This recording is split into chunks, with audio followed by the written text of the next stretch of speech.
यांनी असं म्हटलेलं आहे की पोलिसांना आपण त्रास द्यायचा नाहीये, सर्वांनी शांत राहावं, 2 तासांमध्ये आपण निर्णय घेऊ असं म्हटलेलं आहे. मीडियावाले एका बाजूला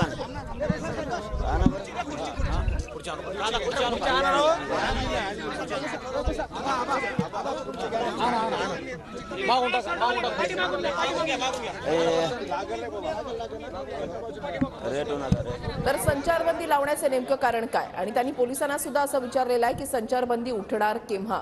एकही मराठा हा आता अडचणीत येता कामा नये, या अनुषंगानं आपल्याला पुढचा विचार करायचा आहे असं मनोज जरांगे पाटील यांनी म्हटलेलं आहे. आम्हाला बाहेर येऊ द्यायचं नसेल म्हणून ही संचारबंदी जी आहे ती लावण्यात आलेली आहे असं जरांगे पाटलांनी म्हटलेलं आहे.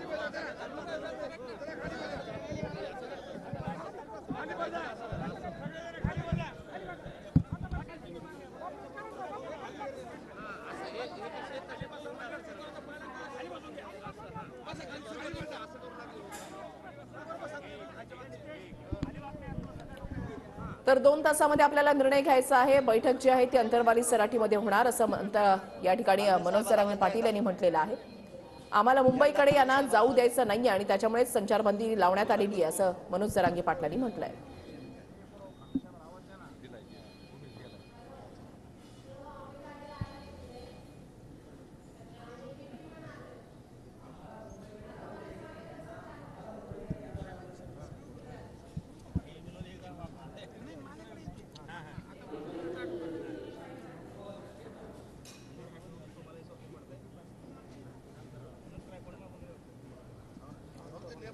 मनोज जरांगे पाटील यांनी काल देवेंद्र फडणवीस यांच्यावर गंभीर आरोप केले आणि याच्यानंतर मुख्यमंत्री आणि दोन्ही उपमुख्यमंत्र्यांनी जी पत्रकार परिषद घेतलेली होती. आजपासून अर्थसंकल्पीय अधिवेशन सुरू होतं. या पार्श्वभूमीवर पत्रकार परिषद झाली. मात्र यावेळेला मनोज जरांगे पाटील यांच्या संदर्भात सुद्धा मुख्यमंत्री आणि उपमुख्यमंत्र्यांनी भाष्य केलेलं आहे.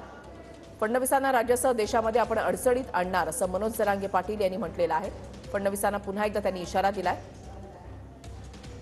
अंबडमध्ये संचारबंदी लावण्याचं कारण काय असा सवाल जरांगेंकडून विचारण्यात आलेला आहे. पोलिसांकडून यावेळेला मराठा बांधवांना आवाहन करण्यात आलं की शांतता राखा, संचारबंदी लावण्यात आलेली आहे. आणि चर्चेला घ्यायला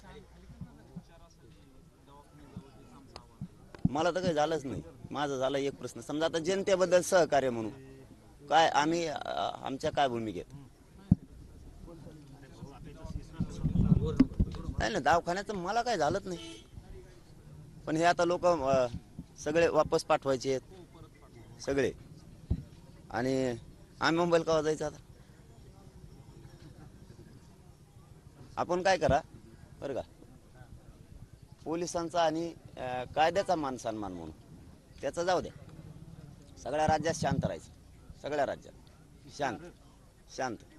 आपण आता आंतरवालीत जाऊ, 10-15 मिनिटं तिथं बसू, तिथं एक निर्णय घेऊ आणि खांबे साहेबाशी चर्चा करू. आंतरवालीतच काय जो निर्णय ठरवायचा ते ठरवू. फक्त मीडियाच्या बांधवाच्या माध्यमातून माझं पहिल्यापासून 6 महिन्यापासूनचा विषय, सगळ्यांनी शांत राहायचं. एकही माणूस खर्चाटला नाही पाहिजे आपला. सगळ्या सोयऱ्याची अंमलबजावणी आपण घेऊच, आणि आरक्षण बी कसं देत नाही तेही बघू. त्याचा काही अडचण नाही. आता मराठ्यावर किती अन्याय केला जातो याच्यासाठी सावध राहा. आता आपण काय करू, खांबे साहेब आलते ना,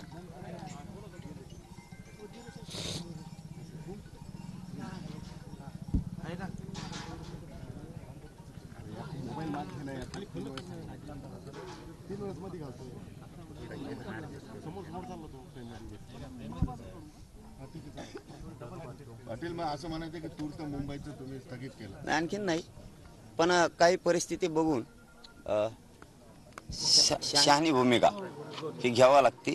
हट्टेवादी भूमिका घेऊन लोक अडचणीत नाही आणायची, कारण हे लोक लय विचित्र आहेत एकदा कामाला लागल्यावर.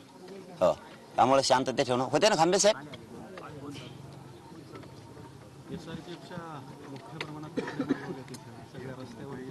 हा मग आता ते अडवून आहे ना, दम लागतो ना त्याला. स्वागत हे म्हणे याच्यावर सागर बंगल्यावर, हे स्वागत हे होय. रात्री करणार होता साहेब, तो रात्री करणार होता. त्याच्यापेक्षा 10 पट हुशार आहे मी. तू फक्त गृहमंत्री झालेला आहे. आता असं करावं असं आम्ही ठरवलंय की मोबाईल घेतात थोडा खाली 1 मिनिट. हा तर यांना सगळ्याला आंतरवालीत घेतो, यांना सगळ्याला समजून सांगतो, यांना सगळ्यांना गाड्या घेऊन, कारण जी परिस्थिती असेल त्यावेळेस कायद्याचा सन्मान कसा करायचा, काय करायचं हे आपण बी थोडं समजून घेतलं पाहिजे. सगळ्या सोयरीची अंमलबजावणी तर घेऊच आणि तिथून व्यवस्थित यांना सगळ्याला तुमच्या म्हणण्याप्रमाणे ज्यांच्या त्यांच्या घरी जायचं सांगतो.